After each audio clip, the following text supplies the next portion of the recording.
இயேசு கிறிஸ்துவின் மகா பரிசுத்த நாமத்தினால் உங்களை வாழ்த்துகிறேன். இயேசு கிறிஸ்து இந்த பூமிக்கு வரும் பொழுது நமக்கு அவர் அக்கினியினால் ஞானஸ்நானம் கொடுப்பார் என்று வேத வசனங்கள் சொல்கிறது. பரிசுத்த ஆவியினாலும் அக்கினியினாலும் ஞானஸ்நானம் கொடுப்பார் என்று பைபிள்ல எழுதியிருக்குது. இத அநேகர் என்ன நினைக்கிறாங்கன்னா, அக்கினி இறங்கட்டும் ஆண்டவரே அப்படின்னு சொல்லி ஜெபிக்கிறாங்க.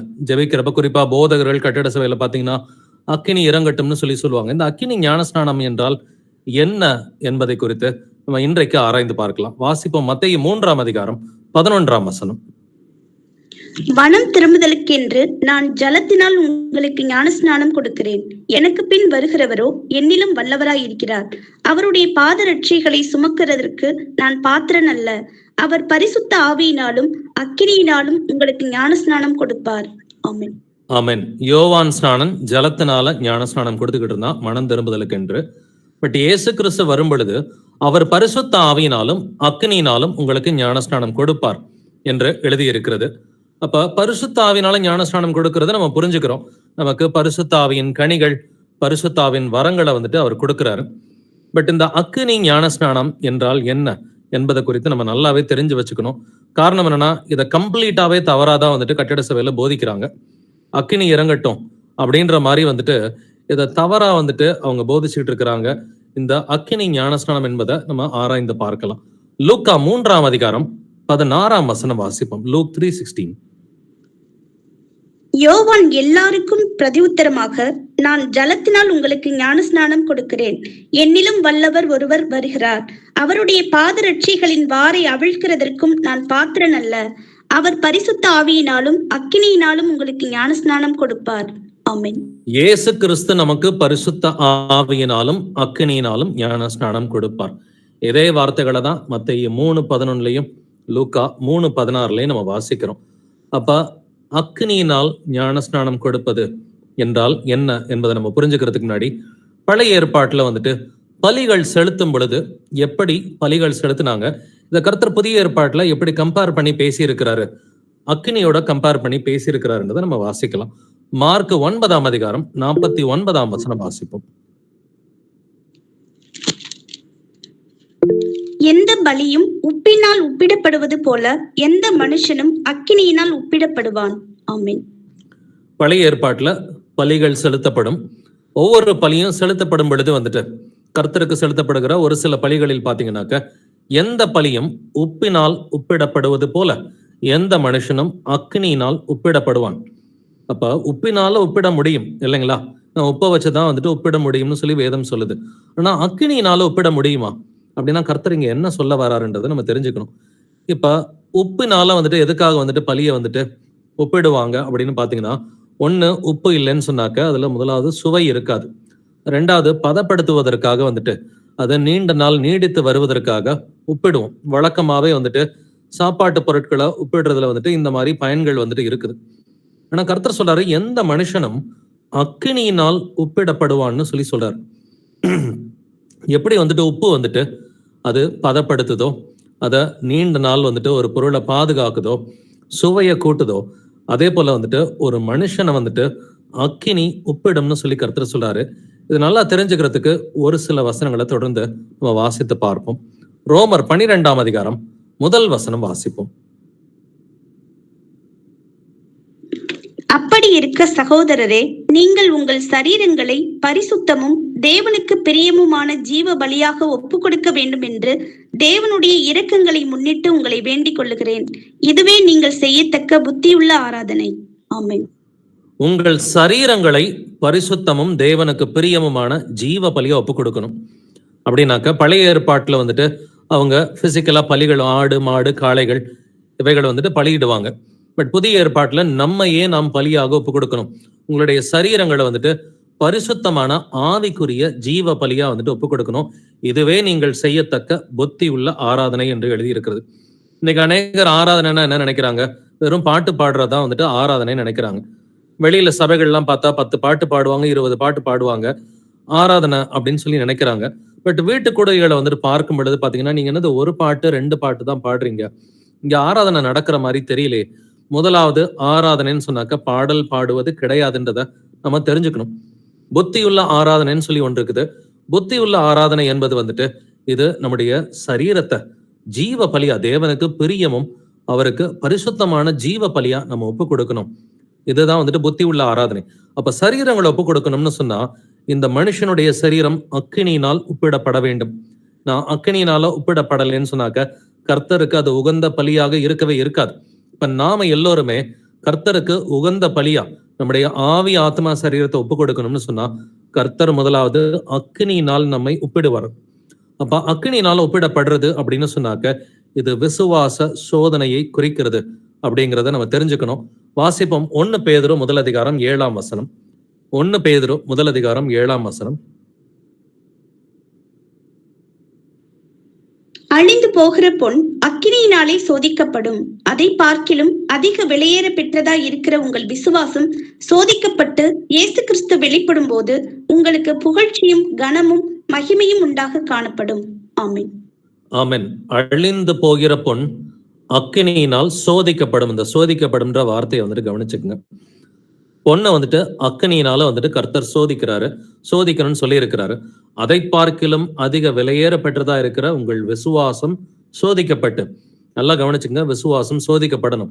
இதுதான் வந்துட்டு அக்கினியினால் கர்த்தர் ஞானஸ்நானம் கொடுப்பாருன்னு சொல்லி ஏசு கிறிஸ்து ஞானஸ்நானம் எடுத்தார். ஞானஸ்நானம் எடுத்த உடனே அவருக்கு என்ன நடந்துச்சு? பரிசுத்த ஆவியானவர் அவரை வனாந்தரத்திற்கு கூட்டி சென்றாருன்னு எழுதியிருக்கு. நீங்க லூக்கா 4 படிச்சு பாத்தீங்கன்னா முதல் வசனத்துல இருந்தே வாசிக்கும் பொழுது பரிசுத்த ஆவியானவர் இயேசு கிறிஸ்து சோதிக்கும்படியாக அவரை வனாந்தரத்திற்கு கூட்டி சென்றார் என்று எழுதியிருக்கிறது. அப்படின்னா வழக்கமாவே நீங்களும் விசுவாசத்துல உறுதியா வரணும்னு சொல்லி முடிவெடுக்கிறப்ப, தேவன் ஒருவர்னு தெரிஞ்சுக்கிட்டு இயேசு கிறிஸ்துவின் நாமத்தினால ஞானஸ்நானம் எடுக்கிறப்ப முதலாவது என்ன நடக்கும்? விசுவாச சோதனை நடக்கும். ஏன்னா அழிந்து போகிற பொண்ணே அக்கினியினால சோதிக்கப்படும். அதை பார்க்கிலும் அதிக விலையேற பெற்றதா இருக்கிற உங்கள் விசுவாசம் சோதிக்கப்பட்டு இயேசு கிறிஸ்து வெளிப்படும் பொழுது உங்களுக்கு புகழ்ச்சியும் கனமும் மகிமையும் உண்டாக காணப்படும். அப்ப டெஸ்ட்ல பாஸ் பண்றவங்களுக்கு மட்டும்தான் வந்துட்டு ஆண்டவர் வந்து நித்திய ஜீவனை கொடுக்கிறார். இந்த உலகத்துல கர்த்தர் வைக்கிற அந்த விசுவாச சோதனையில நம்ம பாஸ் பண்ணணும். இப்ப இயேசுவுக்கு மட்டும் இந்த சோதனை நடக்கல. ஆபிரகாம் கர்த்தரை விசுவாசித்தான், அது அவனுக்கு நீதியாக எண்ணப்பட்டதுன்னு சொல்லி வேதம் சொல்லுது. இப்ப ஆபிரகாம் கர்த்தரை விசுவாசித்தப்ப கர்த்தர் என்ன பண்ணாரு? விசுவாசத்தை சோதிச்சு பார்த்தார். உன் ஏக சுதனை, உன்னை ஒரே குமாரனை வந்துட்டு எனக்காக பலியிடுன்னு சொல்லி கர்த்தர் சொல்றார். அப்ப பலியிடுன்னு சொன்னப்ப கர்த்தர் என்ன செஞ்சாரு? அவனை சோதித்தார் என்று வேதம் சொல்கிறது. அப்ப ஆபிரகாமுடைய விசுவாசம் சோதிக்கப்பட்டது. இயேசு கிறிஸ்து வனாந்தரத்துல சோதிக்கப்பட்டார். இதை போலதான் வந்துட்டு ஒவ்வொரு விசுவாசியினுடைய விசுவாசத்தையும் கர்த்தர் சோதித்து பார்ப்பார். அந்த சோதனை உங்க குடும்பத்தின் மூலமா உங்களுக்கு வரலாம், குடும்பத்தார் மூலமா வரலாம், இல்லாட்டினா வந்துட்டு ஒரு இச்சையான பழக்க வழக்கத்தின் மூலமா வந்துட்டு அந்த சோதனை வரலாம், நண்பர்கள் மூலமா அந்த சோதனை வரலாம், இல்ல வேலை தலங்கள்ல அந்த சோதனை இருக்கலாம். ஆனா விசுவாசத்திற்கு ஒரு சோதனை நிச்சயமாவே இருக்கும். இப்போ ஒரு புறஜாதி இயேசு கிறிஸ்துவை ஏத்துக்கிட்டு அவர் மனம் திரும்பி ஞானஸ்நானம் எடுக்கும் பொழுது அவருக்கு என்ன சோதனை இருக்கும்? சிலை வழிபாடு செய்யக்கூடிய ஒரு சோதனை இருக்கும். இதே மாதிரி ரோமன் கத்தோலிக்க சபையிலிருந்து மனம் திரும்பி ஞானஸ்நானம் எடுக்கிறவங்களுக்கு மீண்டும் அந்த சிலை வழிபாட்டுக்குள்ளார போகணும் அப்படின்ற சில கட்டாயங்கள், நெருக்கங்களை குடும்பத்தார் மூலமா, சொந்தக்காரங்க மூலமா இருக்கிறதுக்கு வாய்ப்புகள் இருக்கு. இதை போல ஏதாவது ஒரு விசுவாச சோதனை எல்லோருக்குமே இருக்கும். அந்த விசுவாச சோதனையை தான் பார்த்து அக்கினி ஞானஸ்நானம் என்று எழுதி இருக்கிறது. அநேகர் வந்துட்டு தவறா போதிக்கிறது போல அக்கினி இறங்கட்டும், அக்கினி இறங்கட்டும்னு சொல்றாங்க. கர்த்தருடைய அக்கினி இறங்கினப்பெல்லாம் வந்துட்டு அநேகர் மரித்தார்கள். பழைய ஏற்பாட்டுல பிசிக்கலா அக்கினி இறங்குச்சுனாக்க அநேகர் மரித்து விடுவார்கள். கர்த்தர் இங்க அக்கினியினால் ஞானஸ்நானம் கொடுப்பார் என்பது வந்துட்டு விசுவாச சோதனையை தான் இவைகள் குறிக்கிறது அப்படிங்கிறத நம்ம நல்லாவே வந்துட்டு தெரிஞ்சுக்கணும். இதை நம்ம இயேசு கிறிஸ்துவின் வாழ்க்கையில வந்துட்டு பாக்குறோம், ஆபிரகாமின் வாழ்க்கையில வந்துட்டு பாக்குறோம். வசனங்களும் சொல்லுது, எந்த பலியும் உப்பினால் ஒப்பிடப்படுவது போல எந்த மனுஷனும் அக்கினியினால் ஒப்பிடப்படுவான் அப்படின்னு சொல்லி கர்த்தர் சொல்லி இருக்கிறாரு. உடைய விசுவாசம் சோதிக்கப்பட்டாதான் நித்திய ஜீவன், ஜீவ கிரீடம் உங்களுக்கு கிடைக்கும். நம்முடைய சரீரங்களை ஜீவ பலியா கர்த்தருக்காக ஒப்பு கொடுக்கணும். இதுவே புத்தியுள்ள ஆராதனை என்றும் எழுதியிருக்கிறது. ரோமர் 15 15 முதல் 16 வசனங்களை வாசிப்போம். அப்படி இருந்தும் சகோதரரே, புறஜாதியாராகிய பலி பரிசுத்த ஆவியினாலே பரிசுத்தமாக்கப்பட்டு தேவனுக்கு பிரியமான பலியாகும்படிக்கு நான் தேவனுடைய சுவிசேஷ ஊழியத்தை நடத்தும் ஆசாரியனாய் இருந்து புறஜாதிகளுக்கு இயேசு கிறிஸ்துவினுடைய ஊழியக்காரனாகும் பொருட்டு தேவன் எனக்கு அளித்த கிருபையினாலே உங்களுக்கு ஞாபகப்படுத்தும்படிக்கு இவைகளை நான் அதிக தைரியமாய் எழுதினேன். ஆமென். புறஜாதியாராகிய பலி அப்படின்னு எழுதப்பட்டிருக்கு. இப்ப நம்முடைய சரீரத்தை மைக்கேல் பிரதர் ப்ளீஸ் போனை மியூட் பண்ணிக்கோங்க. புறஜாதியாராகிய பலி அப்படின்னு சொல்லி எழுதியிருக்கு. அப்ப முந்தின வசனத்துல ரோமர் 12:1 வந்துட்டு நம்முடைய சரீரங்களை கர்த்தருக்கு ஜீவ பலியா ஒப்பு கொடுக்கணும்னு சொல்லி நம்ம பார்த்தோம். பட் ரோமர் 15 புறஜாதிகளிலிருந்து இயேசு கிறிஸ்துவை விசுவாசிப்பவர்களை பார்த்து பலி அப்படின்னு தான் சொல்லப்பட்டிருக்கு இல்லைங்களா? புறஜாதியாராகிய பலி பரிசுத்த ஆவியினாலே பரிசுத்தமாக்கப்பட்டு தேவனுக்கு பிரியமான பலியாகும்படிக்கு, நம்ம தேவனுக்கு பிரியமான பலியாகணும்னு சொன்னா விசுவாச சோதனையில ஜெயிக்கணும். அதற்கு கர்த்தரே நமக்கு கிருபையையும் அளிக்கிறார். ஆபிரகாம சோதிச்ச கர்த்தர் தான் ஆபிரகாமுக்கு விசுவாசத்தையும் கொடுத்தார். சோ அவனை சோதிக்கிறதுக்கான அந்த சூழ்நிலைகளையும் கர்த்தர் தான் ஏற்படுத்துறாரு. அந்த சோதனையிலிருந்து ஜெயிக்கக்கூடிய அளவுக்கு விசுவாசத்தையும் கர்த்தர் தான் கொடுக்கிறாரு அப்படின்றத நம்ம நல்லாவே தெரிஞ்சுக்கணும். யோபு 23ஆம் அதிகாரம் 10ஆம் வசனம் வாசிப்போம். ஆனாலும் நான் போகும் வழியை அவர் அறிவார். அவர் என்னை சோதித்த பின் நான் பொன்னாக விளங்குவேன். ஆமென். ஆனாலும் நான் போகும் வழியை அவர் அறிவார். அவர் என்னை சோதித்த பின் நான் பொன்னாக விளங்குவேன். நம்ம ஏற்கனவே வாசிச்சோம், அழிந்து போகிற பொன் அக்கினியினாலே சோதிக்கப்படும், ஆனா மனிதர்களும் சோதிக்கப்படுவார்கள் என்பதை யோபு ஏற்கனவே புரிஞ்சு வச்சிருக்கிறான். அவர் என்னை சோதித்த பிற்பாடுதான், பின் தான் நான் பொன்னாக விளங்குவேன்னு சொல்லி யோபு தெளிவாவே சொல்றான். இப்போ யோபுக்கும் ஒரு விசுவாச சோதனை இருக்கக்கூடிய சூழ்நிலையை கர்த்தர் அனுமதிச்சார். ஆனா அவன் தன் நாவினால பாவம் செய்யவில்லை என்று வேதம் மீண்டும் மீண்டும் சொல்கிறது. இப்ப ஆபிரகாமுக்கு ஒரு விசுவாச சோதனை இருந்துச்சு, யோபுக்கு ஒரு விசுவாச சோதனை இருந்துச்சு. இத போல எல்லோருக்குமே ஒரு விசுவாச சோதனை இருக்கும். குறிப்பாவே நீங்க விசுவாசத்துல சத்தியத்தை எப்பொழுது கண்டடைறீங்களோ அப்பொழுதுதான் இந்த விசுவாச சோதனை அதிகமாவே இருக்கும். பழைய வாழ்க்கையில நம்ம கட்டிட சபையில இருந்தப்ப சத்தியம் தெரியாம இருந்தப்ப கூட இந்த விசுவாச சோதனை அதிகமா இருந்திருக்காது. சத்தியத்தை நல்லா தெரிஞ்சுக்கிட்டு நம்ம ஒரே கர்த்தர் என்பதை விசுவாசித்து இயேசு கிறிஸ்துவின் நாமத்தினால ஞானஸ்நானம் எடுத்து ஆவியின் கனில வளரணும்னு சொல்லும் பொழுதுதான் இந்த விசுவாச சோதனை அதிகமாவே இருக்கும். இதை ஜெயிக்கிறதுக்கு கர்த்தர் கிருபை அளிக்கிறார். சோதனை இருந்தாலும் அதுல இருந்து தப்பித்துக் கொள்ளக்கூடிய போக்கையும் கர்த்தர் உண்டாக்குகிறார்னு வேதம் சொல்லுது. வெளிப்படுத்தின விசேஷம் 3ஆம் அதிகாரம் 18ஆம் வசனம் வாசிப்போம்.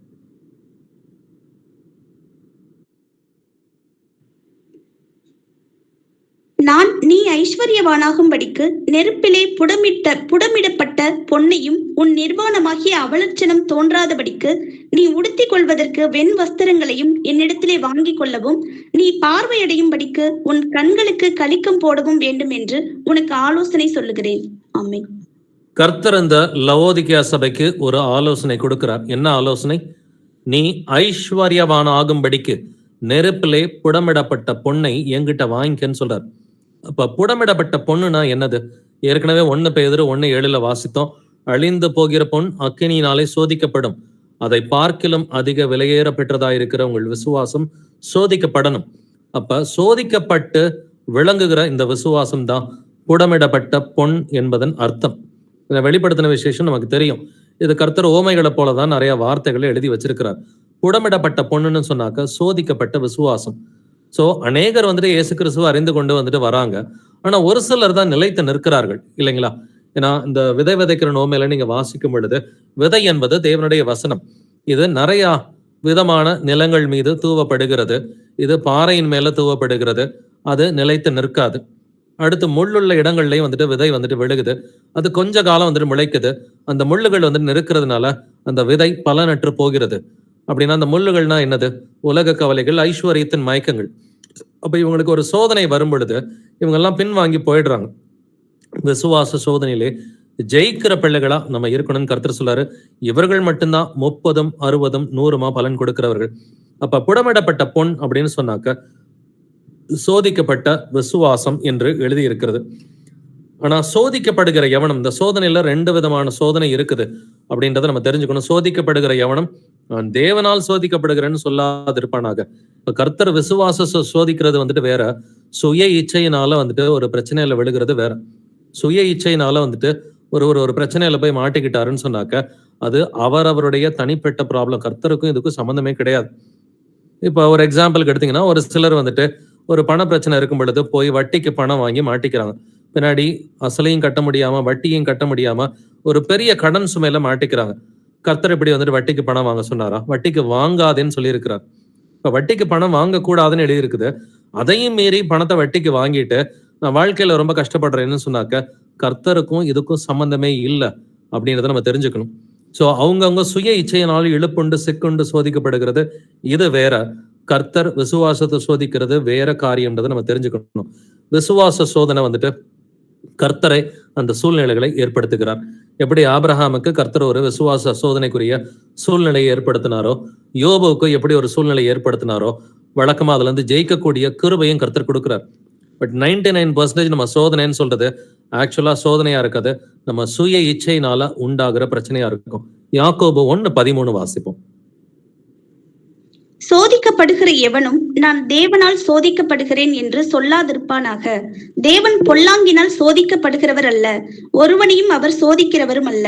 ஆமென். தேவன் யாரையும் வந்துட்டு தேவையில்லாம சோதிக்கிறவர் கிடையாது. ஆனா விசுவாசத்தை சோதிச்சு பார்க்கணும், அப்பதான் ஜீவகிரீடம் நமக்கு கிடைக்கும். ஆனா அநேகர் வந்துட்டு சுய இச்சையினால பிரச்சனைகள்ல வந்துட்டு விழுந்து போயிடுறாங்க, அதை சோதனைன்னு நினைச்சுக்கிறாங்க. நம்ம இந்த ரெண்டத்துக்குள்ள வித்தியாசத்தை வேறு பிரித்து பார்க்கறதுக்கு நம்ம பழகணும்.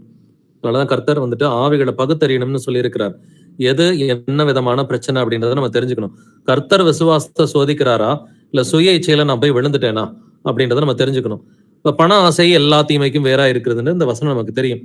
சிலர் அதை இச்சித்து விசுவாசத்தை விட்டு வழுவி அநேக வேதனைகளினாலே தங்களை உருவ குத்தி கொண்டிருக்கிறார்கள். இப்ப பண ஆசையினால ஒரு சிலர் அநேக வேதனைகளை தங்களுக்கு தாங்களே வருவித்துக் கொள்கிறார்கள் வசனம் சொல்லுது. அப்படின்னா எனக்கு வந்திருக்கிற பிரச்சனை வந்துட்டு இது சுய இச்சையினால வந்திருக்கிற பிரச்சனையா இல்ல கர்த்தரனுடைய விசுவாசத்தை சோதிக்கிறாரா? கர்த்தரோட விசுவாசத்தை சோதிச்சார்னா அதுல நிச்சயமா நீங்க ஜெயிப்பீங்க. ஏன்னா கர்த்தர் அதை தாங்கிறதுக்கு பலனை கொடுப்பாரு, தப்பித்துக் கொள்ளக்கூடிய போக்கையும் அவர் உண்டாக்குகிறார் என்று வேதம் சொல்கிறது. சங்கீதம் 66:10 வாசிப்போம். சங்கீதம் 66:10. தேவனே எங்களை சோதித்தீர், வெள்ளியை புடமிடுகிறது போல எங்களை புடமிட்டீர். ஆமென். தேவனை எங்களை சோதித்தீர்னு சொல்லி தாவீது சொல்றான். இந்த விசுவாச சோதனை எல்லாருக்குமே உண்டு, ஆனா விசுவாசத்துல இருக்கிறவங்களுக்கு மட்டும்தான் உண்டு. அநேகருக்கு விசுவாசமே கிடையாது. கிறிஸ்தவர்களா இருக்கிற அநேகருக்கு விசுவாசமே கிடையாது. அவங்களுக்கு அந்த விசுவாச சோதனை அப்படின்ற அந்த சூழ்நிலையும் வந்துட்டு அதிகமா இருக்காது. சுய இச்சையினாலே சோதிக்கப்பட்டுக்கிட்டு இருப்பாங்க, தாங்களே தங்களுக்கு பிரச்சனைகளை வருவித்துக் கொள்வாங்க. பட் அதை பத்தி நாம இன்னைக்கு டிஸ்கஸ் பண்ணல.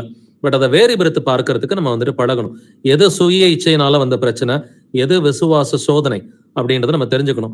இப்ப நீங்க வந்துட்டு சிலை வழிபாடெல்லாம் விட்டுட்டு நீங்க ஒரு புறஜாதியா இருக்கலாம், இல்ல ஒரு ரோமன் கத்தோலிக்கரா இருக்கலாம், நீங்க சிலை வழிபாடை விட்டுட்டு நீங்க கர்த்தருக்கு ஆவியிலும் உண்மையிலும் வழிபடணும்னு சொல்லி நினைக்கிறப்ப அப்ப என்ன பண்ணுவாங்க, உங்களுக்கு வந்துட்டு சிலை வழிபாடு செய்யற ஒரு சூழ்நிலை வந்துட்டு ஏற்படலாம்.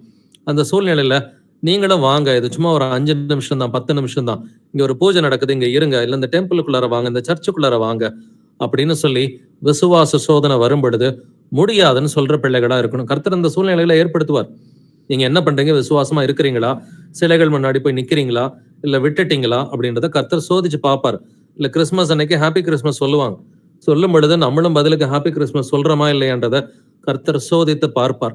விசுவாச சோதனைய அந்த சூழ்நிலைய கர்த்தரே வந்துட்டு அவர் நமக்கு உண்டாக்குவார். நான் வசனம் என்ன சொல்கிறது, தேவனே எங்களை சோதித்தீர், வெள்ளியை புடமிடுகிறது போல எங்களை புடமிட்டீர். அவர் அவருடைய பிள்ளைகளை புடமிடுவார். புடமிட்ட பிறகுதான் வந்துட்டு ஜீவ கிரீடம் எல்லோருக்குமே கிடைக்கிறது. நம்ம ஏற்கனவே 1 பேதுரு 1:7 வாசிச்சோம், தங்கத்தை வந்துட்டு அக்கினியினால கர்த்தர் வந்துட்டு புடமிடுகிறார். அதே போல சங்கீதம் 66 வந்துட்டு வெள்ளியை அவர் அக்கினியினால வந்துட்டு புடமிடுகிறார்னு சொல்லி இந்த புடமிடுகிற காரியம் எல்லா உண்மை கிறிஸ்தவர்களுக்கும் உண்டு பிரதர்ஸ் அண்ட் சிஸ்டர்ஸ். பட் விசுவாசத்துல உறுதி இல்லாதவங்க விழுந்துருவாங்க. விசுவாசத்துல உறுதி இல்லாதவங்களுக்கு விசுவாச பரீட்சைன்றதே அவங்களுக்கு அந்த மாதிரி சூழ்நிலைகள் அவ்வளவா இருக்காது. நான் அவங்க உண்டாக்குற பிரச்சனைகள்ல இருந்தே மீண்டு வரதுக்கு அவங்களுக்கு ரொம்ப வருஷம் வந்துட்டு எடுத்துடும். விசுவாசத்துல உறுதியா வரும் பொழுதுதான் அந்த விசுவாச சோதனை இருக்கும். வாசிப்போம் ஏசாயா 48:10.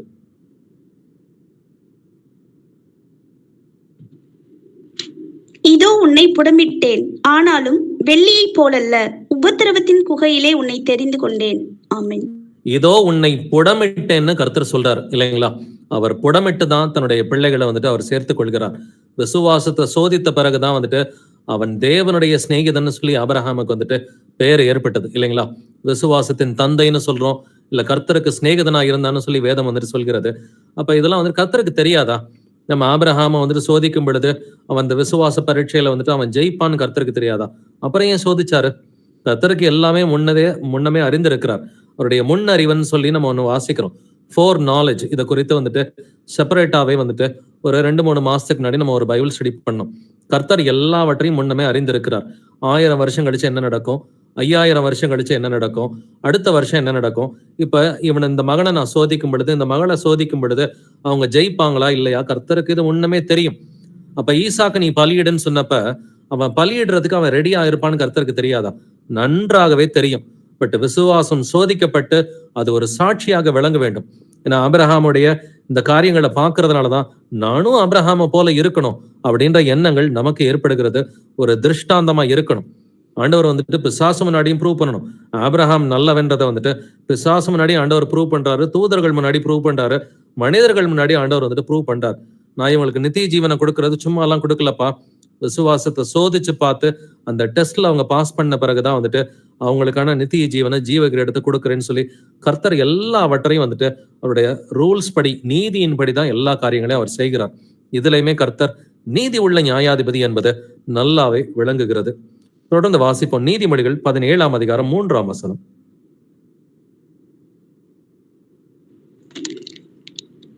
வெள்ளியை குகையும் பொன்னை புடமும் சோதிக்கும், இருதயங்களை சோதிக்கிறவரோ கர்த்தர். ஆமென்.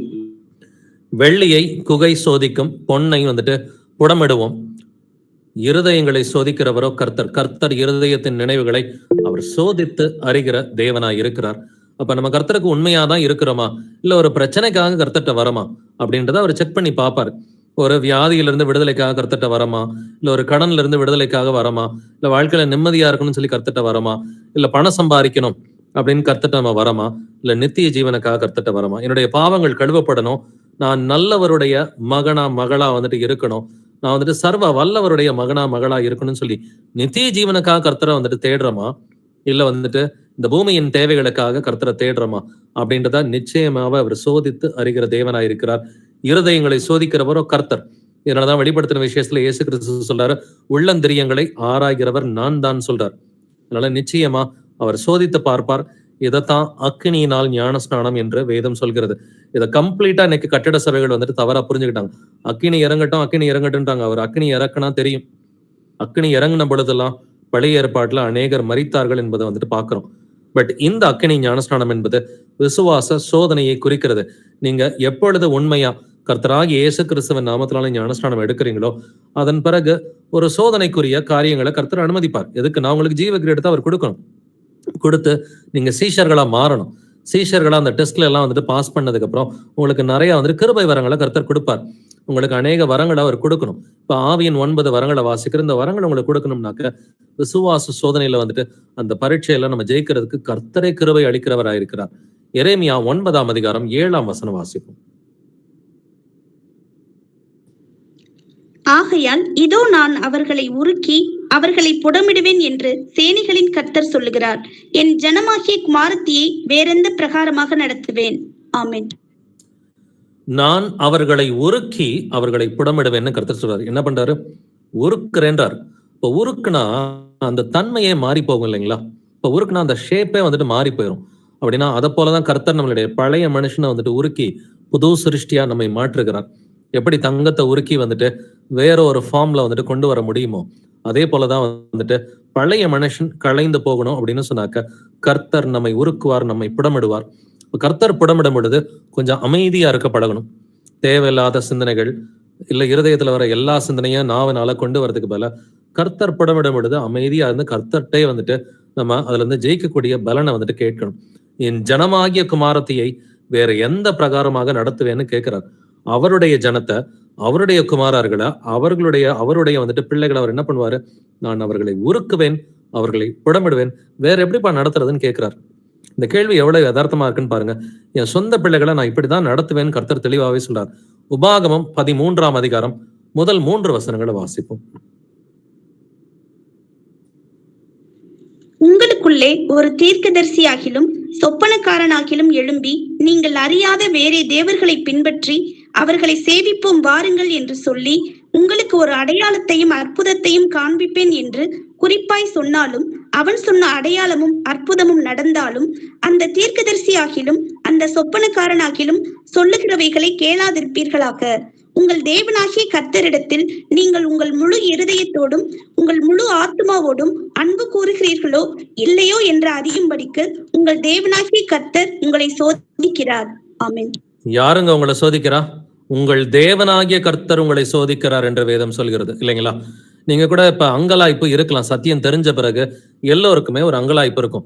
என்னது ஊரெல்லாம் கள்ள போதகர்களா இருக்கிறாங்க, எல்லாருமே பணத்துக்காகவும் பெருமைக்காக தான் வந்துட்டு கிறிஸ்தவ போதகர்கள் போதிக்கிறாங்க, ஏன் இந்த நிலைமைன்னு சொல்லி நீங்க யோசிக்கலாம். இதுவும் கர்த்தர் சோதனைக்காக தான் வைத்திருக்கிறார்ன்றத வேதம் தெளிவாவே சொல்லுது. முதல் வசனத்துல இருந்து கவனிச்சு பாருங்க. உங்களுக்குள்ளே ஒரு தீர்க்கதரிசி ஆகிலும் ஒரு சொப்பனக்காரனாகிலும் எழும்பி நீங்கள் அறியாத வேறே தேவர்களை பின்பற்றி நம்ம வந்துட்டு இப்படி எல்லாம் போகலான்னு சொல்லி உங்களுக்குள்ளே ஒரு அடையாளத்தையும் அற்புதத்தையும் காண்பிப்பேன் என்று குறிப்பாய் சொன்னாலும், அவன் சொன்ன அடையாளமும் அற்புதமும் நடந்தாலும் நீ அவன் சொல்றதை கேட்காதேன்றார். நம்ம திருத்துவத்தை நம்பலாம், நமக்கு 3 கடவுள் இருக்கிறாங்கன்னு சொல்லி வேறே தேவர்களை உங்கள்கிட்ட காமிப்பாங்க. தேவன் ஒருவர் என்று வேதம் சொல்கிறது, பட் இல்ல தேவன் மூவர்னு சொல்லி ஒரு கூட்டம் சொல்லும். அவன் சொல்ற அற்புதம் அடையாளம் நடந்தாலும் அந்த தீர்க்கதரிசி ஆகிலும் அந்த சொப்பனக்காரனாகிலும் சொல்லுகிறதை கேளாதிருப்பீர்களாக அப்படின்னு கர்த்தர் சொல்றார். எதுக்காகனாக்க நீங்க உண்மையிலேயே இயேசு அன்பு செய்யறீங்களா இல்லையான்னு சொல்லி உங்கள் தேவனாகிய கர்த்தர் உங்களை சோதிக்கிறார். இன்னைக்கு உலகம் முழுவதும் பெரிய சபையா இருக்கிறது ரோமன் கத்தோலிக்க சபை. இன்னைக்கு இந்த ரோமன் கத்தோலிக்க சபை கடந்த 1500 ஆண்டுகளா வந்துட்டு இந்த உலக மக்களை வஞ்சித்து கொண்டுதான் இருக்கிறது. எங்கு பார்த்தாலும் ஆலயங்கள் இருக்கும், எங்கு பார்த்தாலும் வந்துட்டு வெள்ளை சட்டையை போட்டுக்கிட்டு இல்ல காவி உடைய போட்டுட்டு ஏமாத்துற அந்த கூட்டங்கள் வந்துட்டு ரோமன் கத்தோலிக்க சபையில இருக்கத்தான் செய்யறாங்க. இன்னைக்கு புரொட்டஸ்டன்ட் சபையிலுமே பணத்துக்காக போதிக்கிறவங்க தான் அநேகரா இருக்கிறாங்க. பட் இருந்தாலும் கர்த்தர் எதுக்காக வச்சிருக்கிறாரு? நீங்க உண்மையிலேயே இயேசு கிறிஸ்துவ அன்பு செய்யறீங்களா இல்லையான்றத செக் பண்றதுக்காக தான் வச்சிருக்கிறார். உங்களுக்கு அவங்க மூலமா சோதனை வரலாம், சத்தியத்தில் இல்லாத சொந்தக்காரவங்க நண்பர்கள் மூலமா உங்களுக்கு சோதனை வரலாம். ஆனா இந்த சோதனையில நம்ம ஜெயிக்கணும். கர்த்தருடைய கிருபையோட அவர் தம்முடைய பரிசுத்த ஆவியை உங்களுக்கு கொடுத்திருக்கிறார். பரிசுத்த ஆவி உங்களுக்குள்ளார இருக்கும் பொழுது எந்த சோதனை வந்தாலும் அதை ஜெயிக்கிறதுக்கு கிருபையை கொடுப்பார். இது எப்படி நம்ம புரிஞ்சுக்கலாம்னு சொன்னாக்க, என்னது அவரே சோதனையை வந்துட்டு கொடுக்குறாரு, அவரே ஜெயிக்கிறதுக்கு வந்துட்டு கிருபையை கொடுக்குறாருன்னா, சவுல் ராஜாவுக்கு அசுத்தாவி அனுப்புனது கர்த்தர் தான். பட் அந்த அசுத்தாவியை விரட்டினது தாவீதுக்குள்ளார இருந்த பரிசுத்தாவி தான். அப்ப கர்த்தரே சவுல் ராஜாவுக்குள்ளார அசுத்தாவி அனுப்புறாரு, பட் கர்த்தருடைய ஆவியானவர் தாவீதுக்குள்ளார இருந்து அந்த அசுத்தாவியை விரட்டுறார். அப்ப அசுத்தாவியை அனுப்புறதும் அவருதான், அந்த அசுத்தாவியை விரட்டுறதுக்கு கிருபையை கொடுக்கறதும் அவருதான். இதே மாதிரிதான் வந்துட்டு அந்த விசுவாசத்துல வளருகிறவர்களுக்கு ஒரு சோதனை காலத்தை, ஒரு சோதனையை கர்த்தர் ஏற்படுத்தலாம். பட் அதுல இருந்து தப்பித்து கொள்ளக்கூடிய போக்கையும் கர்த்தர் உண்டு செய்கிறார். இவ்வளவு கள்ள போதகர்கள், இவ்வளவு பிரச்சனைகள் இந்த பூமியில இருப்பது, இந்த நெருக்கத்தின் மத்தியில நம்ம சுடர்களை போல வந்துட்டு இருக்கணும். இப்ப கடந்த 2020 இருந்து யோசிச்சு பாருங்க, உலகமே ஒரு நெருக்கத்துலதான் இருக்கு. கொரோனா வந்துச்சு, இன்னும் முடியல. உக்ரைன் போர் ஆரம்பிச்சு, இன்னும் முடியல. வந்துட்டு விலைவாசி ஏறிச்சு, வந்துட்டு உலகத்துல ஏகப்பட்ட பிரச்சனைகள். இப்ப இஸ்ரேல் போர் ஆரம்பிச்சது, இது வரைக்கும் முடியல. உலக போர் என்னைக்கு வெடிக்குமோன்னு சொல்லி இன்னைக்கு உலக நாடுகள் பயந்துகிட்டு இருக்கிறாங்க. இப்ப ரீசெண்டா கடந்த 1 வாரமா வந்துட்டு இன்னைக்கு ஈரான்ல வந்துட்டு குண்டுகள் வெடிச்சிருக்குது, லெபனான்ல குண்டு வெடிச்சிருக்குது. இந்த போர் பெரிய போரா வெடிக்கும்னு சொல்லி உலக தலைவர்களே இன்னைக்கு பயந்துகிட்டு இருக்கிறாங்க. அப்படி இருக்கிற நிலைமையில நம்ம எப்பொழுதும் ஆவியின் கனியோட அன்பு, சந்தோஷம், சமாதானம் போன்ற ஆவியின் கனியில எப்பொழுதும் நிலைத்திருக்கணும்னு சொல்லி கர்த்தர் எதிர்பார்க்கிறார். அவங்களுக்கு அது இருளா இருந்தாலும் கர்த்தர் நமக்கு வெளிச்சமா இருக்கிறார். இந்த உலகத்தில் இருப்பவனை விட உன்னில் இருப்பவர் பெரியவர்னு வசனம் சொல்லுது. இந்த உலக மக்களுக்கு கர்த்தர் எழுதி இருக்கிறார், அவர்களுடைய இருதயம் சோர்ந்து போகும், அவர்களுடைய இருதயம் கரைந்து போகும், அப்பொழுது நான் வருவேன்னு சொல்லியிருக்கிறார். மனுஷகுமாரன் பூமிக்கு வரும் பொழுது பூமியிலே விசுவாசத்தை காண்பாரோ என்று சொல்லி இருக்கிறார். அப்ப கர்த்தர் வரத்துக்கு முன்னாடியும் ஒரு பெரிய விசுவாச சோதனை இந்த பூமியில இருக்கும். வாசிப்போம் வெளிப்படுத்தின விசேஷம் 3:10. என் பொறுமையை குறித்து சொல்லிய வசனத்தை நீ காத்து கொண்டபடியினால் பூமியில் குடியிருக்கிறவர்களை சோதிக்கும்படியாக பூச்சக்கரத்தின் மேலெங்கும் வரப்போகிற சோதனை காலத்திற்கு தப்பும்படி நானும் உன்னை காப்பேன். ஆமென். பூமியில் குடியிருப்பவர்களை சோதிக்கும்படியாக அப்படின்ற வார்த்தையை கவனிச்சுக்குங்க. பூமியில் குடியிருப்பவர்களை சோதிக்கும்படியாக ஒரு சோதனை காலம் இருக்கிறது. அந்த சோதனை காலத்துல இருந்து நான் உன்னை காப்பாத்துவேன்னு கர்த்தர் சொல்றார். ஆனாலும் வந்துட்டு கர்த்தர் வந்துட்டு நமக்கு அவருடைய பரிசுத்த ஆவியை கொடுத்திருக்கிறாரு. சோ அந்த பூமி முழுவதும் நெருக்கத்துல இருக்கலாம், இருந்தாலும் கர்த்தர் வந்துட்டு அந்த சோதனையில இருந்து ஜெயிக்கக்கூடிய கிருபையை நமக்கு அளிக்கிறார். ஆபிரகாமை கர்த்தர் சோதித்தார் என்பதை நம்ம நல்லாவே வந்துட்டு அறிஞ்சிருக்கிறோம். வாசிப்போம் அந்த வசனங்களையும். ஆதியாகமம் 22ஆம் அதிகாரம் முதல் 2 வசனங்களை வாசிப்போம். இந்த காரியங்கள் நடந்த பின்பு தேவன் ஆபிரகாமை சோதித்தார். எப்படி எனில் அவர் அவனை நோக்கி ஆபிரகாமே என்றார். அவன் இதோ அடியேன் என்றான். அப்பொழுது அவர் உன் புத்திரனும் உன் ஏகசுதனும் உன் நேசகுமாரனுமாகிய ஈசாக்கை நீ இப்பொழுது அழைத்து கொண்டு மோரியா தேசத்துக்கு போய் அங்கே நான் உனக்கு குறிக்கும் மலைகள் ஒன்றின் மேல் அவனை தகன பலியாக பலியிடு என்றார். ஆமென். ஆமென்.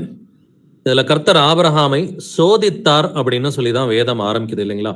உன் புத்திரனும் உன் ஏக சுதனும் உன் நேசகுமாரனும் ஆகிய ஈசாக்கு.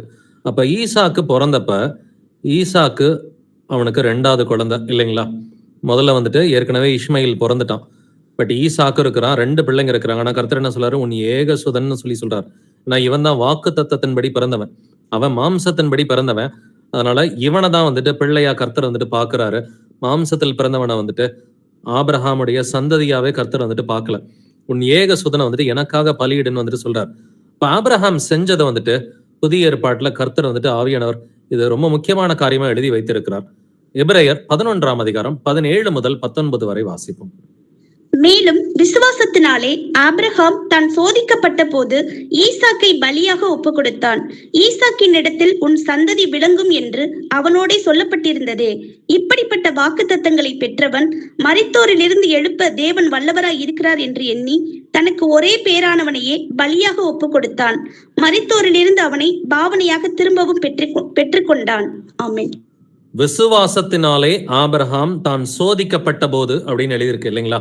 ஆபிரகாம் சோதிக்கப்பட்டான்னு பழைய ஏற்பாடும் சொல்லுது, புதிய ஏற்பாடும் சொல்லுது. பட் இங்க அவன் எதனால போய் பலி கொடுக்கறதுக்கு ரெடியா இருந்தான்றதை கவனிச்சு பாருங்க. 18வது வசனத்துல 2வது பகுதியில, இப்படிப்பட்ட வாக்குத்தத்தங்களை பெற்றவன் மரித்தோரிலிருந்து எழுப்ப தேவன் வல்லவராயிருக்கிறாரு என்று எண்ணி தனக்கு ஒரே பேரானவனை பலியாக ஒப்பு கொடுத்தான். இவனை நான் குத்துவேன், இவன் செத்துருவான், கர்த்தர் இவனை எழுப்புவார்ன்ற விசுவாசத்துலதான் அவன் போனான். இது நல்லாவே நம்ம தெரிஞ்சுக்கணும் பிரதர்ஸ் அண்ட் சிஸ்டர்ஸ்.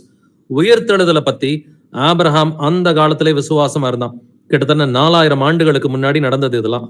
4000 ஆண்டுகளுக்கு முன்னாடியே வந்துட்டு உயிர்த்தெழுதலை குறித்து ஒரு விசுவாசத்தோட இருந்தான். கர்த்தர் சர்வ வல்லமை உள்ள தேவன், இவனை நான் கொல்லுவேன், இவன் செத்துருவான், அதுக்கப்புறம் கர்த்தர் இவனை எழுப்ப வல்லவராய் இருக்கிறார் என்கிற விசுவாசத்தோட தான் போனான்.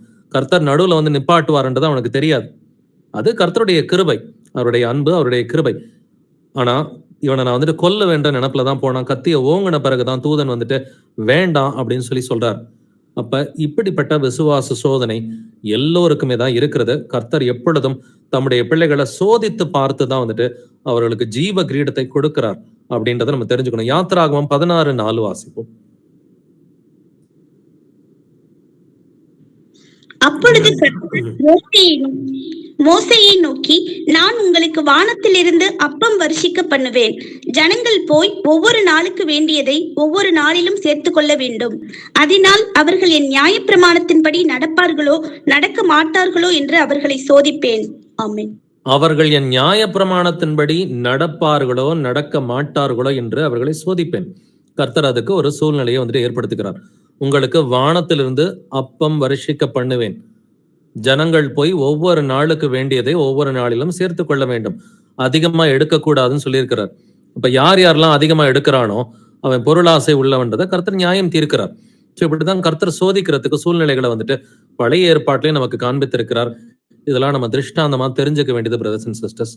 யாத்திராகமம் 20:20 வாசிப்போம். மோசே ஜனங்களை நோக்கி, பயப்படாதிருங்கள். உங்களை சோதிப்பதற்காகவும் நீங்கள் பாவம் செய்யாதபடிக்கு தம்மை பற்றும் பயம் உங்கள் முகத்திற்கு முன்பாக இருப்பதற்காகவும் தேவன் எழுந்தருளினார் என்றான். ஆமென். உங்களை சோதிப்பதற்காகவும் நீங்கள் பாவம் செய்யாதபடி தம்மை பற்றும் பயம் உங்கள் முகத்திற்கு முன்பாக இருப்பதற்காகவும். எதுக்காக கர்த்தர் சோதிக்கிறாரு? கர்த்தரை குறித்த பயம் எப்பொழுதுமே நமக்கு இருக்கணும். தெய்வ பயம் இருந்தாதான் நமக்கு பரிசுத்தம் இருக்கும். தெய்வ பயத்தோட பரிசுத்தமாகுதலை பூரணப்படுத்த கடவும் அப்படின்னு வேதம் சொல்லுது.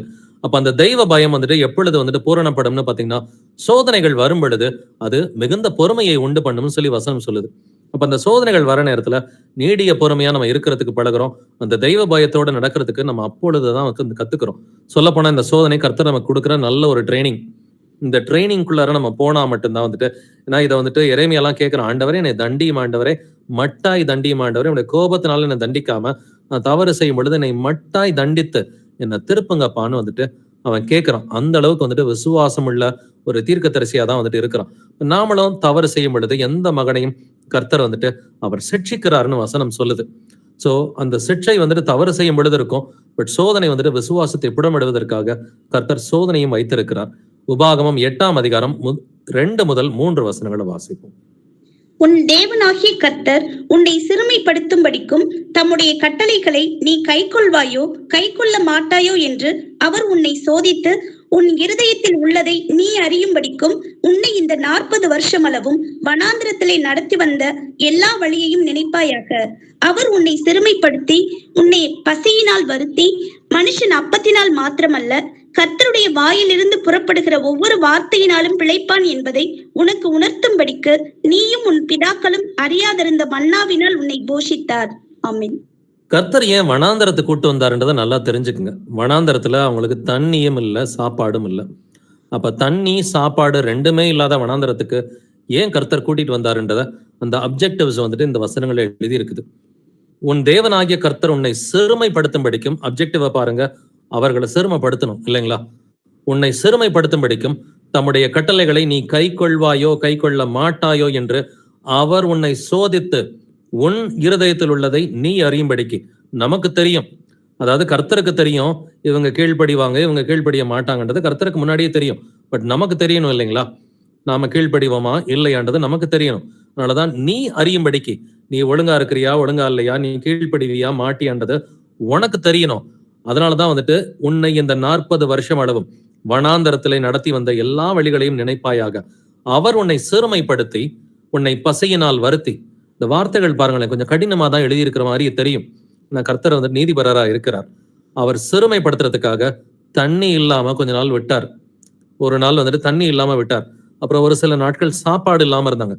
பட் எதுக்காகனா, மனுஷன் அப்பத்தினால் மாத்திரம் அல்ல கர்த்தருடைய வாயிலிருந்து பிறக்கும் ஒவ்வொரு வார்த்தையினாலும் பிழைப்பான் என்பதை அவர்கள் அறிந்து கொள்ள வேண்டும்.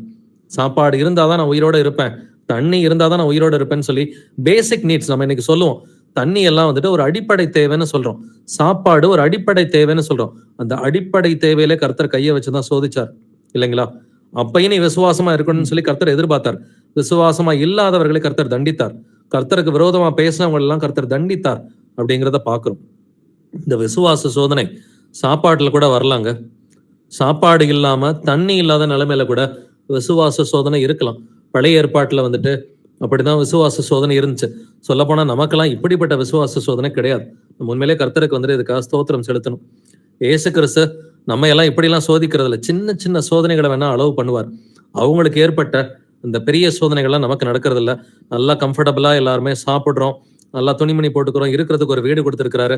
அவங்களுக்குலாம் எடுக்கிறதுக்கு தங்குறதுக்கு வீடு இல்லை. வனாந்தரத்துல எப்படி தங்குறது?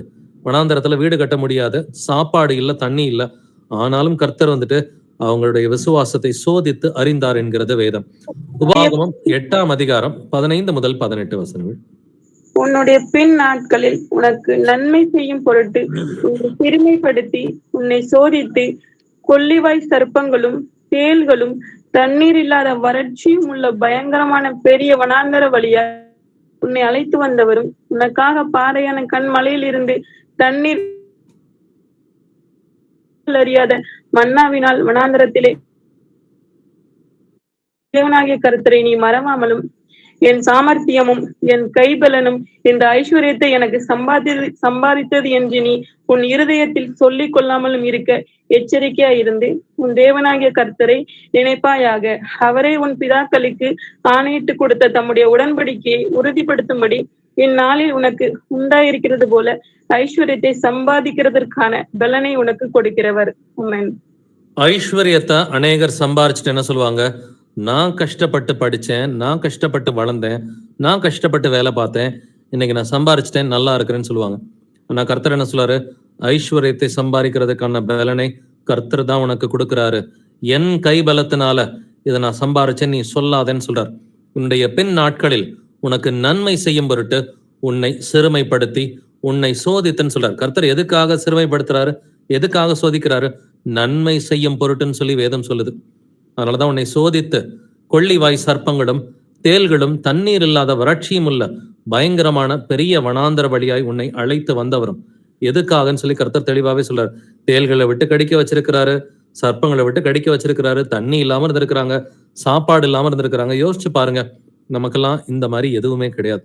கர்த்தர் நம்மளை வந்துட்டு நல்லா அற்புதமா போஷிக்கிறாரு. சின்ன சின்ன சோதனைகள் இருக்கலாம், பட் அதையே பெருசுன்னு சொல்லி இன்னைக்கு பேசுற அநேகர் இருக்கிறாங்க.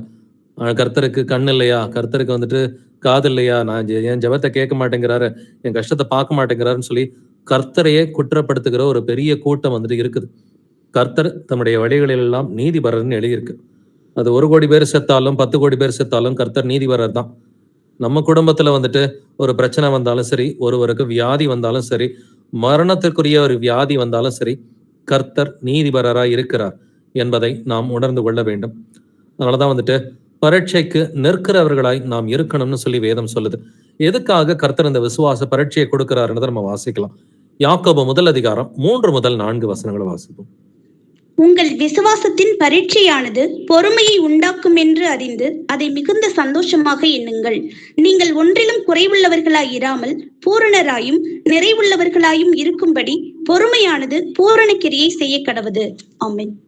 தெளிவா விசுவாசத்தின் பரீட்சை அப்படின்ற வார்த்தை வந்துட்டு வந்திருக்குது இல்லைங்களா? உங்கள் விசுவாசத்தின் பரீட்சையானது பொறுமையை உண்டாக்கும் என்று அறிந்து, நம்ம முதல்ல தெரிஞ்சுக்கணும், இந்த விசுவாச பரீட்சை எதுக்கு கொடுக்கிறாரு? நமக்கு பொறுமையை கத்துக் கொடுக்கறதுக்காக. நீடிய பொறுமை அப்படின்ற நமக்கு விசுவாசத்தின் பரீட்சையை கர்த்தர் எதுக்காக கொடுக்கிறாரு? பொறுமையை உண்டாக்குவதற்காக தான். அதனால அது வரும் பொழுது என்ன பண்ணணுமா? மிகுந்த சந்தோஷமா எண்ணுங்கள்ன்றார். அப்ப விசுவாச பரீட்சை இல்லைன்னா நமக்கு நீடிய பொறுமையே இருக்காது. நீடிய பொறுமையை கத்துக் கொடுக்கறதுக்காக தான் அவர் இந்த விசுவாசத்தின் பரீட்சையை கொடுக்கிறாரு. அது வரும் பொழுது சந்தோஷமா இருங்க. நீங்க பூரணரா இருக்கணும், நிறைவுள்ளவர்களா இருக்கணும். அதுக்காக தான் வந்துட்டு இந்த பொறுமை வந்துட்டு பூரண கிரியை செய்யணுன்றதுக்கு தான் விசுவாசத்தின் பரீட்சையை வந்துட்டு கொடுக்கிறார். காரணம் என்னன்னா, விசுவாசம் இல்லாமல் தேவனுக்கு பிரியமா இருப்பது கூடாத காரியம்னு சொல்லி எபிரேயர் 11 வந்துட்டு சொல்லுது இல்லைங்களா? சோதனையை சகிக்கிற மனுஷன் பாக்கியவான் என்றும் எழுதி இருக்கிறது. வாசிப்போம் யாக்கோபு 1:12.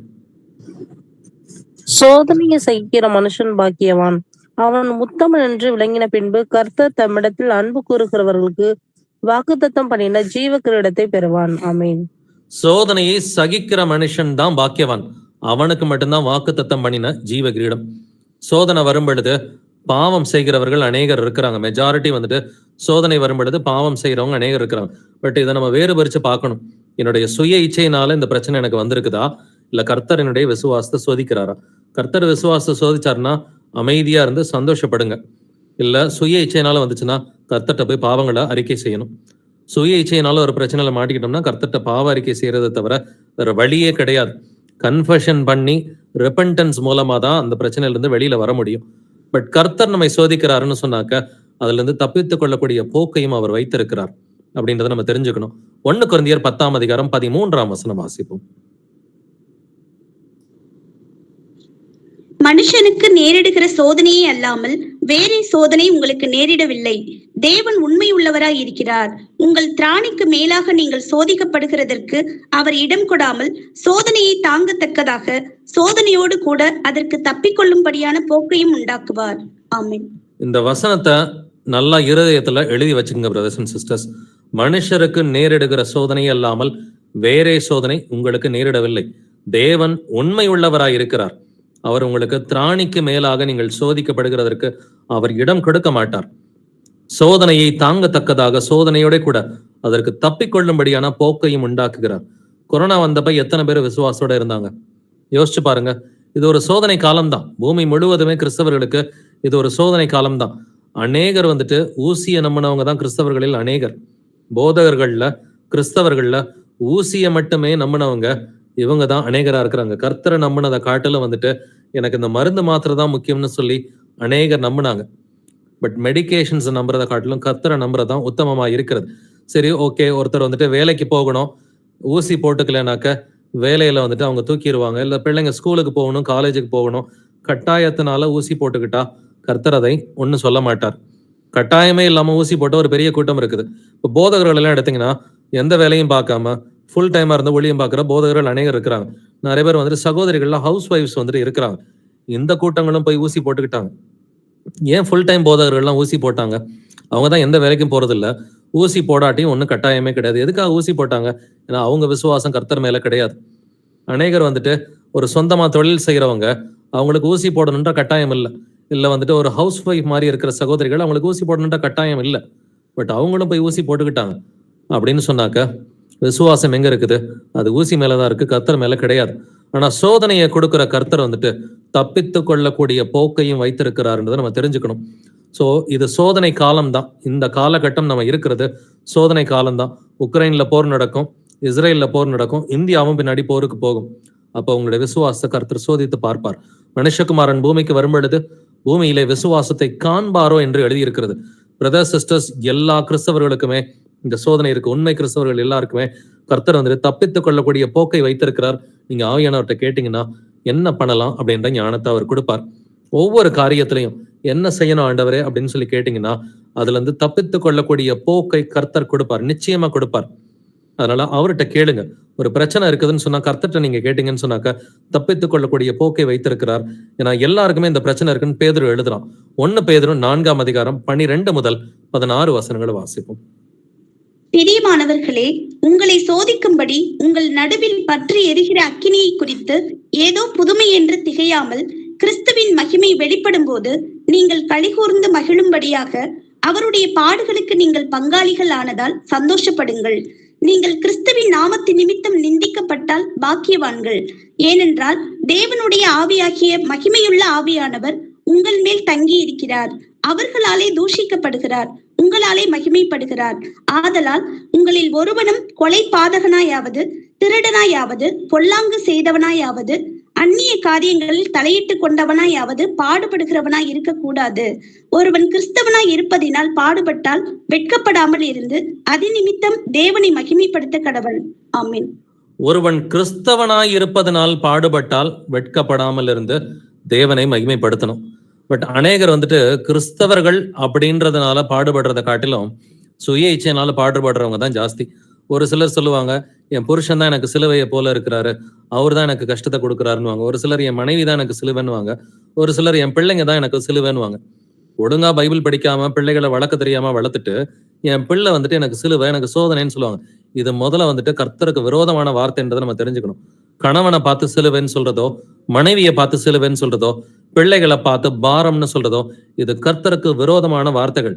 நாம பைபிள் படிக்காம, நாம சத்தியத்தை தேடாம, நம்ம ஒரு 10 ஆண்டு 20 ஆண்டு 30 ஆண்டு வந்துட்டு கர்த்தரை விட்டு விலகி போயிருந்திருப்போம். அதனால என்ன நடந்திருக்கும்? கணவன் மனைவிக்குள்ளார பிரிவினைகள் நடந்திருந்திருக்கும். அதனால வந்துட்டு பிள்ளைகள் மத்தியில பிள்ளைங்கள்லாம் வந்துட்டு வளரும் பொழுதே சத்தியத்துல இல்லாம வளர்ந்துருப்பாங்க. பட் பின் நாட்கள்ல நம்ம சத்தியத்தை கண்டுபிடிக்கிறப்ப வந்துட்டு கர்த்தர் வந்துட்டு ஓ மேலதான் தப்பு இருக்குன்னு சொல்லுவார்.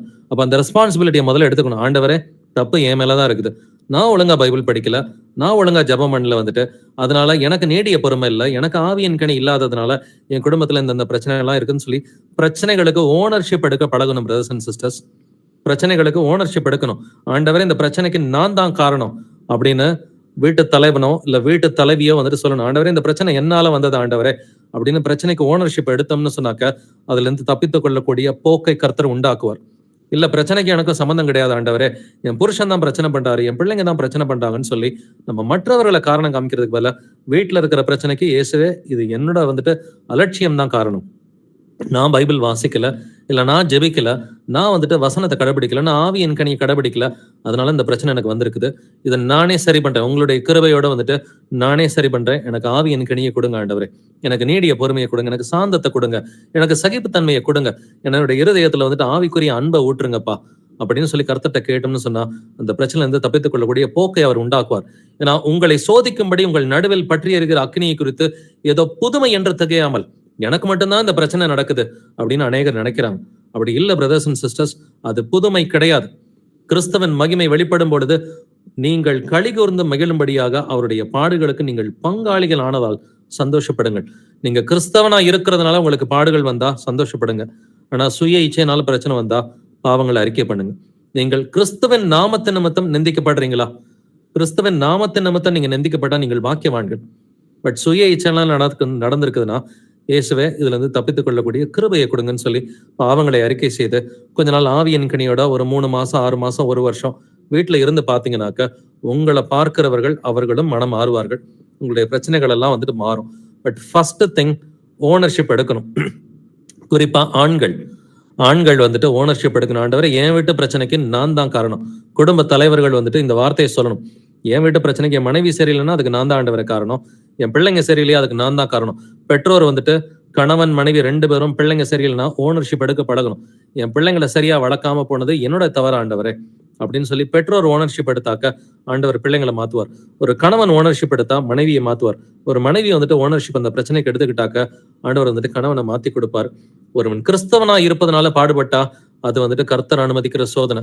பட் சுய இச்சையினால பாடுபட்டாக்க அது வந்துட்டு நம்முடைய பிரச்சனைகளால இருக்குது. நாம் அதற்கு மனம் திரும்ப வேண்டும். தொடர்ந்து வாசிங்க சிஸ்டர். 17 முதல் 19 வசனங்கள். நியாயத்தீர்ப்பு தேவனுடைய வீட்டிலே துவங்காலமாய் இருக்கிறது. முந்தி நம்மிடத்திலே அது துவக்கினால் தேவனுடைய சுவிசேஷத்திற்கு கீழ்ப்படியாதவர்களின் முடிவு என்னமாய் இருக்கும்? நீதிமானை ரட்சிக்கப்படுவது அரிதானால் பக்தி இல்லாதவனும் பாவியும் எங்கே நிற்பான்? ஆகையால் தேவனுடைய சித்தத்தின்படி பாடு அனுபவிக்கிறவர்கள் நன்மை செய்கிறவர்களாய் தங்கள் ஆத்துமாக்களை உண்மையுள்ள சிருஷ்டி கர்த்தாவாகி அவருக்கு ஒப்பு கொடுக்க கடவர்கள். ஆமென். 18ஆம் வசனம் சொல்லுது, நீதிமானே ரட்சிக்கப்படுவது அரிதானால் பக்தி இல்லாதவனும் பாவியும் எங்கே நிற்பான் அப்படின்னு வேதம் நம்மிடம் கேள்வி கேட்குது இல்லைங்களா? அப்ப தேவனுடைய சித்தத்தின்படிதான் பாடு அனுபவிக்கணும். 19வது வசனம் சொல்லுது, பாடு அனுபவிக்கிறது தேவனுடைய சித்தத்தின்படி. நம்ம இயேசு கிறிஸ்துவுக்கு சாட்சிகளா இருப்பதனால பாடு அனுபவிக்கிறோமா, இல்ல சுய இச்சையினால பாடு அனுபவிக்கிறோமா? நான் ஒருத்தரை திட்டுறேன், அவர் என்னை திரும்ப திட்டுறாரு, அப்ப இது தேவன் அனுமதிக்கிறாள் இல்ல, நானே போய் என்னுடைய இச்சையினால வந்துட்டு விடுகிறேன். அப்ப நான் ஒரு பொய் சொல்றேன், அதனால ஒரு பிரச்சனையில மாட்டிக்கிறேன், இல்ல நான் பொருள் ஆசையோட இருந்து ஒரு கடன்ல வந்துட்டு மாட்டிக்கிறேன் அப்படின்னு சொன்னா இது ஏன் பிரச்சனை? கர்த்தருக்கும் இதுக்கும் சம்பந்தம் இல்லை. இப்ப நான் போய் மனம் திரும்பினா மட்டும்தான் கர்த்தர் என்னை விடுதலை பண்ணுவார் வந்துட்டு. பட் கிறிஸ்தவனா இருக்கிறதுனால நான் பாடுபடுறேன்னா அப்ப அது நல்லது, சந்தோஷமா இருங்க. நீங்க வந்துட்டு அவருக்கு சாட்சிகளா இருப்பதற்காக உங்களுக்கு ஒரு கல்யாணத்துக்கு பத்திரிக்கை வருது, நான் டெம்பிளுக்குள்ள நுழைய மாட்டேன், நான் கத்தோலிக்க சர்ச்சுக்குள்ளார நான் நுழைய மாட்டேன், வைராக்கியமா இருந்து நீங்க வந்துட்டு கர்த்தருக்கு சாட்சிகளா இருந்தீங்கன்னு சொன்னாக்க அதனால உங்களுக்கு துன்பங்கள் பாடுகள் வருதா? நீங்க நீடிய பொறுமையை கத்துக்குவீங்க, கர்த்தருக்கு சாட்சிகளா இருப்பீங்க, ஜீவ கிரீடத்தை கர்த்தர் உங்களுக்கு கொடுப்பார். கிறிஸ்தவர்களா இருக்கிறதுனால அவருக்கு உண்மையுள்ள சாட்சிகளா இருக்கிறதுனால உங்களுக்கு பாடுகள் வருதா? கிறிஸ்துமஸ் வாழ்த்து சொல்றாங்க, பதிலுக்கு நீங்க வாழ்த்து சொல்லலையா? நியூ இயர் வாழ்த்து சொல்றாங்க, பதிலுக்கு நீங்க வாழ்த்து சொல்லலையா? நீங்கள் வந்துட்டு கிறிஸ்துவின் பாடுகளுக்கு பங்காளிகளா இருக்கிறீங்க. நீங்க உண்மையை போதிக்கிறதுக்காக, உண்மையை கடைபிடிக்கிறதுக்காக நீங்க பாடுபட்டீங்கன்னு சொன்னாக்க இயேசு கிறிஸ்துவின் சீஷர்களா இருக்கிறீர்கள். இது எல்லாருக்குமே உண்டு. ஏன்னா உலகத்தில் உங்களுக்கு உபத்திரவம் உண்டு, ஆனாலும் திடன் கொள்ளுங்கள், நான் இந்த உலகத்தை ஜெயித்தேன்னு கர்த்தர் சொல்றார் யோவான் 16ஆம் அதிகாரத்துல. அதே போல யோவான் 16:2 உங்களை கொலை செய்கிறவன் தான் தேவனுக்கு தொண்டு செய்கிறவன் என்று நினைக்கும் காலம் வரும்.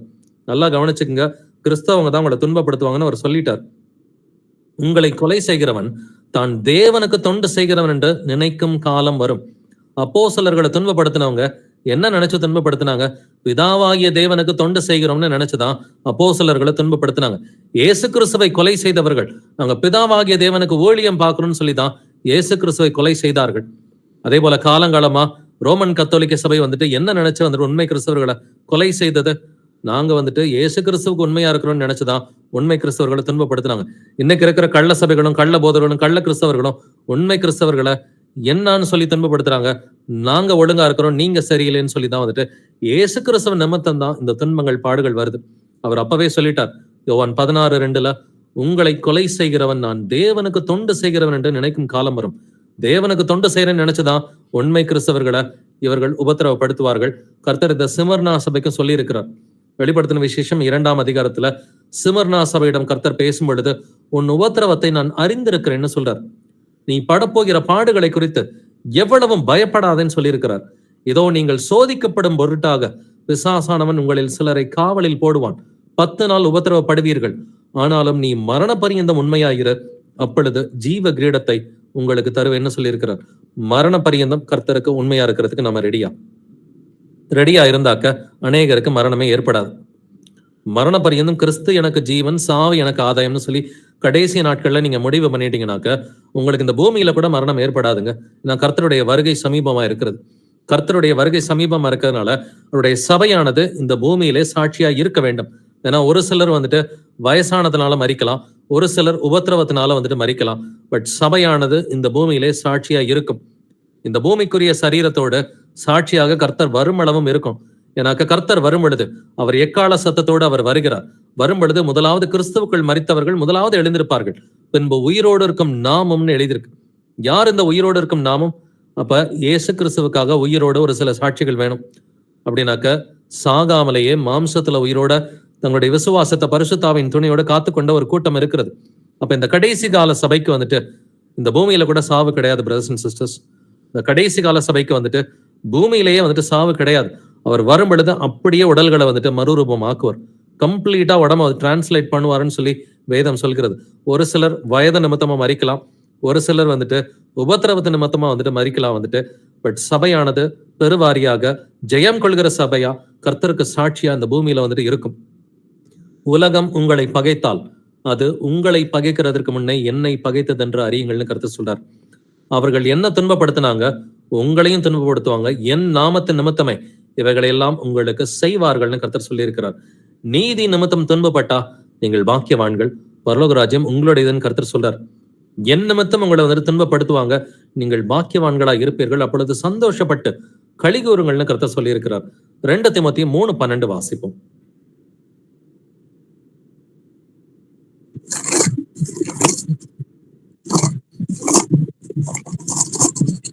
அன்றியும் கிறிஸ்து இயேசுவுக்குள் தேவ பக்தியாய் நடக்க மனதாய் இருக்கிற யாவரும் துன்பப்படுவார்கள். ஆமென். எத்தனை பேர் துன்பப்படுவாங்க? யாவரும் துன்பப்படுவார்கள். இந்த யாவரும் யாரு?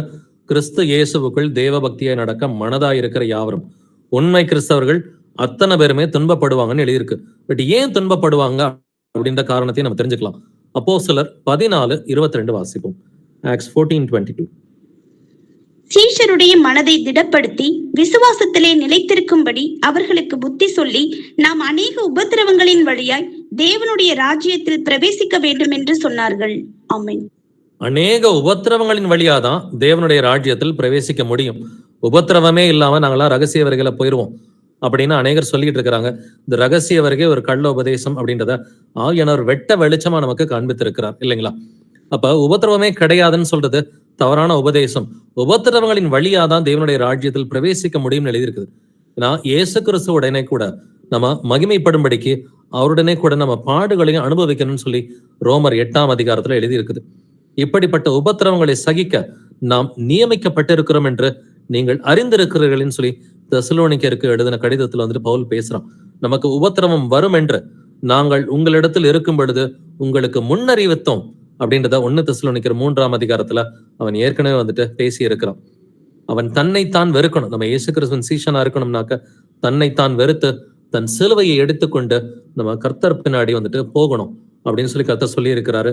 நீதி நிமித்தமாக நீங்கள் பாடுபட்டால் பாக்கியவான்களாக இருப்பீர்கள். சோ நம்ம மற்றவங்களுடைய பயமுறுத்தலுக்கு நம்ம பயப்படாமலும் கலங்காமலும் இருக்கணும். உங்களுக்கு அநேக சொந்தக்காரங்க உங்களை பயமுறுத்தலாம், குடும்பத்தார் பயமுறுத்தலாம், உங்களுக்கு கல்ற கிடைக்காது, உங்களுக்கு பிள்ளைங்களுக்கு கல்யாணம் பண்ணி வைக்க முடியாதுன்னு சொல்லி பயமுறுத்தலாம். பட் நம்ம இந்த பயமுறுத்தலுக்கு நம்ம பயப்படாமலும் கலங்காமலும் இருக்கணும். நல் மனசாட்சி உடையவர்களா வந்துட்டு இருக்கணும். தீமை செய்து பாடு அனுபவிப்பதை விட தேவனுக்கு சித்தமானால் நன்மை செய்து பாடு அனுபவிப்பதை மேன்மையா இருக்கும் என்று வேதம் சொல்கிறது. 1 பேதுரு 2ஆம் அதிகாரம் 20 முதல் 21 வசனங்கள் நீங்க வாசிக்கும் பொழுது, நீங்கள் நன்மை செய்து பாடுபடும் போது பொறுமையோட சகித்தால் அதுவே தேவனுக்கு முன்பாக பிரீதியாய் இருக்கும் என்று எழுதியிருக்கிறது. இதற்காக நீங்கள் அழைக்கப்பட்டிருக்கிறீர்கள் என்றும் வேதம் சொல்கிறது. அப்ப இயேசு கிறிஸ்துவின் நிமித்தம் நம்ம ஒரு சில பாடுகள் படுவதற்கு அழைக்கப்பட்டிருக்கிறோம். பட் இது சுய இச்சையினால வர பிரச்சனையா, இல்ல விசுவாச சோதனையா, இல்ல அவருடைய நாமத்தின் நிமித்தம் வருகிற இந்த பாடுகளா? இதை நம்ம வந்துட்டு பிரிச்சு பார்க்க பழகணும். சுய இச்சையினால அநேகர் வந்துட்டு பாடுபட்டுக்கிட்டு இருக்கிறாங்க. பட் விசுவாசத்துக்குள்ளார வரும்பொழுது கர்த்தர் விசுவாசத்தை சோதிச்சு பார்ப்பார். விசுவாசத்தை சோதிச்சு பார்த்து ஓகே நல்ல ஒளியக்காரனே நீ ஒழுங்கா இருக்கிறன்னு ஒரு சில கிருபை வரங்களை கொடுப்பார். பட் அதுக்கப்புறம் கர்த்தர் கொடுக்குற அந்த கிருபை வரங்களை வந்துட்டு நீங்க தொடர்ந்து பயன்படுத்தும் பொழுது அப்போஸ்தலர்களுக்கு இருந்தது போலவே உங்களுக்கும் கடைசி வரை ஒரு சில உபத்திரவங்கள் உண்டு. சோ சுய இச்சையினால வர பிரச்சனை இது வேற, விசுவாச சோதனை வேற, உபத்திரவம் வேற அப்படின்றத நம்ம தெரிஞ்சுக்கணும். உபத்திரவம் உலகத்தின் மூலமா வரும். உபத்திரவம் என்பது கள்ள சகோதரர்கள் மூலமா, சொந்தக்காரங்க மூலமா, நண்பர்கள் மூலமா, இந்த உலகத்தின் மூலமா வர்றது வந்துட்டு உபத்திரவம். நீங்க நல்லா கீழ்ப்படுகிறதுனால உங்களுக்கு உபத்திரவம் வரும். விசுவாச சோதனை இது கர்த்தர் உங்களை டெஸ்ட் பண்ற ஒரு குறுகிய ஒரு காலகட்டமா இருக்கும். பட் நாமளே வந்துட்டு சுய இச்சையினால விழுகிறது இது சொந்தமா வர பிரச்சனை. ஸோ இந்த 3 காரியத்தையும் வேறி பிரித்து பார்க்கறதுக்கு நம்ம பழகணும் பிரதர்ஸ் அண்ட் சிஸ்டர்ஸ். ஸோ விசுவாச சோதனை விசுவாசத்துல வரும் பொழுதுதான் இருக்கும். விசுவாசமே இல்லாத நாட்கள் இருக்கு. பெயர் கிறிஸ்தவர்களா இருந்திருப்போம். பெயர் கிறிஸ்தவர்களா பைபிள் வாசிக்காம பைபிளை ஆராய்ந்து பார்க்காம இருந்திருப்போம். அப்போ வந்த பிரச்சனை எல்லாம் வந்துட்டு விசுவாச சோதனையே கிடையாது. அதனால கர்த்தர் நமக்கு பரிசுத்த ஆவியை கொடுத்திருக்கிறார். 2 தீமோத்தேயு புஸ்தகத்தை வாசிச்சு பார்த்துக்குங்க. 2 தீமோத்தேயு புஸ்தகத்தை நீங்க வாசிக்கும் பொழுது நீ நல்ல போர் சேவகனாய் தீங்கு அனுபவின்னு சொல்லி இருக்குது.